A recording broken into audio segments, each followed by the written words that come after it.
बहुत समय पहले की बात है। एक बुढ़ी अम्मा थी, उनके एक बेटा और एक बहू थे। बुढ़ी अम्मा छठी मैया की परम भक्त थी और हर साल पूरी श्रद्धा से छठी मैया का व्रत करती। परंतु बहू नए विचारों वाली थी। वो पूजा पाठ में विश्वास नहीं करती थी। एक बार बुढ़ी अम्मा छठ पर्व करने की तैयारी कर रही थी। बुढ़ी अम्मा की बहू उन पर हंसने लगी और बोली, अम्मा, दुनिया कहां से कहां चली गई है। लोग आसमान को छू रहे हैं और आप आज भी इतने अंधविश्वासी हो। पढ़ी लिखी बहुओं का छठी मैया की परम भक्त बुढ़ी अम्मा पर कोई असर नहीं हुआ। वो तो बस अपनी तैयारियां करती रही।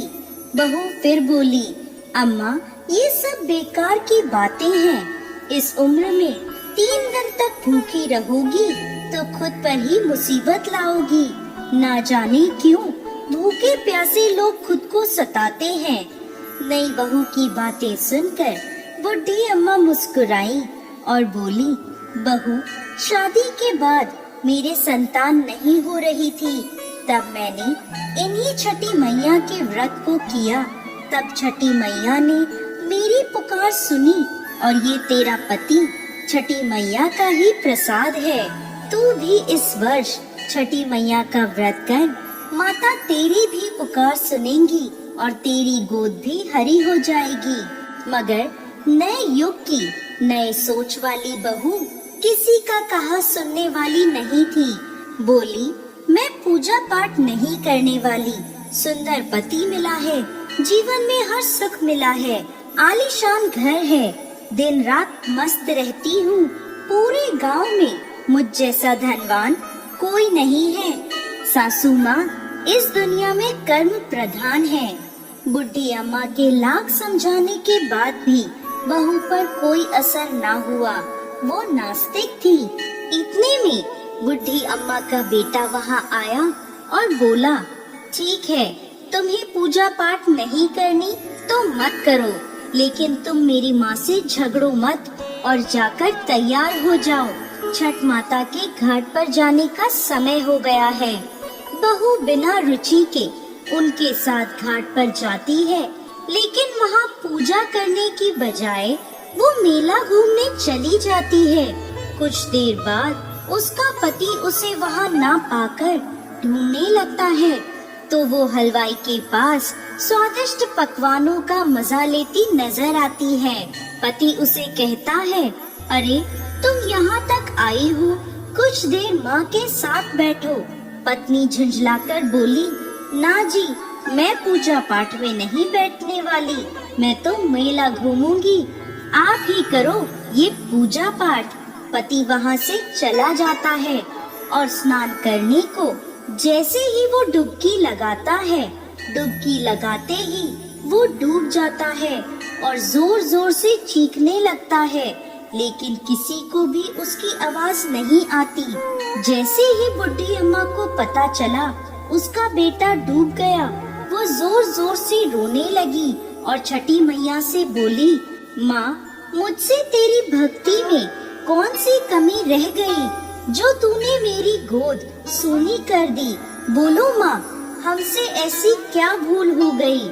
हम तो घाट पर तुम्हारी पूजा करने आए थे, तुमने तो हमारी दुनिया ही उजाड़ दी।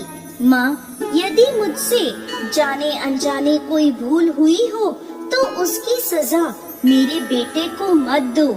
ऐसा कहकर बुढ़ी अम्मा जोर जोर से रोने लगी।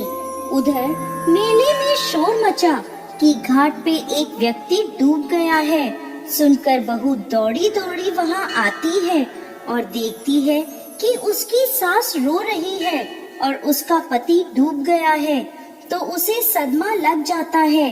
वो जोर जोर से चीखती हुई बुढ़ी अम्मा से कहती है, मैंने पहले ही कहा था अम्मा, ये छठ के चक्कर में मत पड़ो, सब ढोंग है, अंधविश्वास है।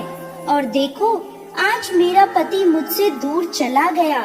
ये घटना देखकर सभी लोग मन में छठी माता को पुकारते हैं। हे माँ, इस बुढ़िया की पुकार सुन लो। छठी मैया तो है ही दयालु, माता कभी अपने भक्तों को निराश नहीं करती। इधर पुत्र वियोग में बुढ़ी अम्मा जैसे ही जान देने नदी में कूदने लगती है, तभी नदी में से एक लहर उठती है और उसी लहर में से बुढ़ी अम्मा का बेटा बाहर आ जाता है। ये देख छठ घाट पर खड़े सभी लोगों की आंखें खुली की खुली रह जाती हैं। बुढ़ी अम्मा खुशी से रोने लगती है। बहू भी खुशी के मारे जोर जोर से रोने लगती है। इतने में तेज गर्जना के साथ छठी मैया प्रकट हुई और बोली, मैं कभी अपने बच्चों का अहित नहीं करती। मैंने तुम्हारी आँखों से अज्ञान का पर्दा हटाने के लिए तुम्हारे पति को पानी में डुबाया था। मैं सदैव अपने भक्तों की रक्षा करती हूँ। इस कलयुग में जो भक्त मेरी पूजा करता है, मैं उसकी मनोकामना पूर्ण करती हूँ। ये कहकर छठी मैया अंतर्ध्यान हो गयी और घाट पर मौजूद सभी लोगों ने छठी मैया की जय जयकार करी।